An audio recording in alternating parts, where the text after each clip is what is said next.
Therapist friend Dr. Jonathan Carroll is back with another good word on cognitive distortions. In other words, don't believe everything you think. Is that what we're talking about, Jonathan?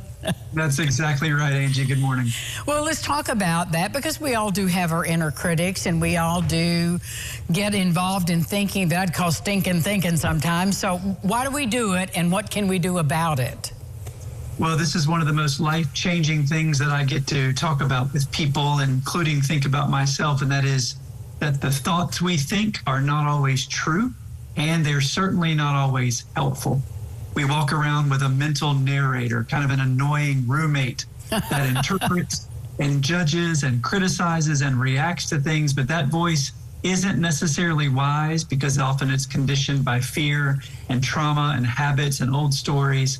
When you think about it, if a friend talked to you the way your inner critic talks to you, I don't think you would hang out with them.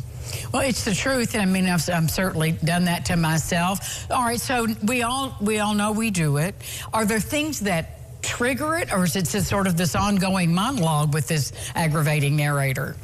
I think it could be both. I think a large part of it has to do with our conditioning, some maybe unmet childhood developmental needs or some trauma or other bad experiences.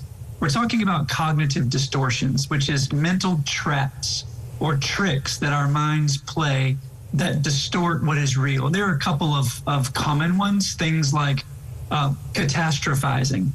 We've done it. We know people who do it. If I mess this up, I'll lose everything. Or maybe some all or nothing thinking. If I don't do this perfectly, I failed. I'll never amount to anything. Or some mind reading. He didn't text me back. He must be angry with me. These distortions happen all the time, and they're not harmless. They shape our moods, our relationships, even our decisions, and over time they can make us feel small, make our lives feel smaller, scarier, or more hopeless.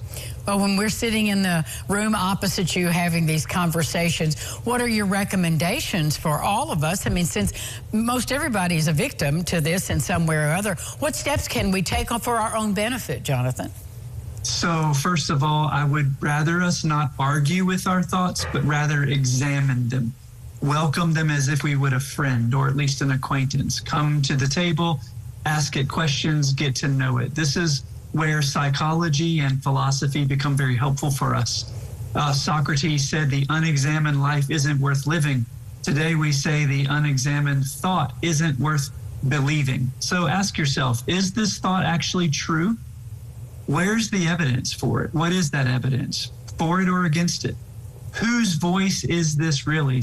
Mine or someone else's that I've internalized? And if it's mine, which version of me? Some past version of me, or is this me present here and now? And if I didn't believe this thought, how would I feel right now? This kind of inquiry helps us create space between us and our thoughts. And that space is where our freedom lies.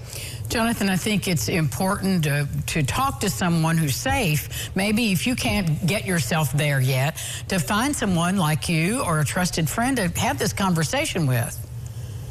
Absolutely, because we get so lost in our own thinking. And when we do that long enough, we start to believe that that voice, which is the only voice we're really hearing, is the only one worth listening to. So we start to believe these distortions, and then that shapes how we feel.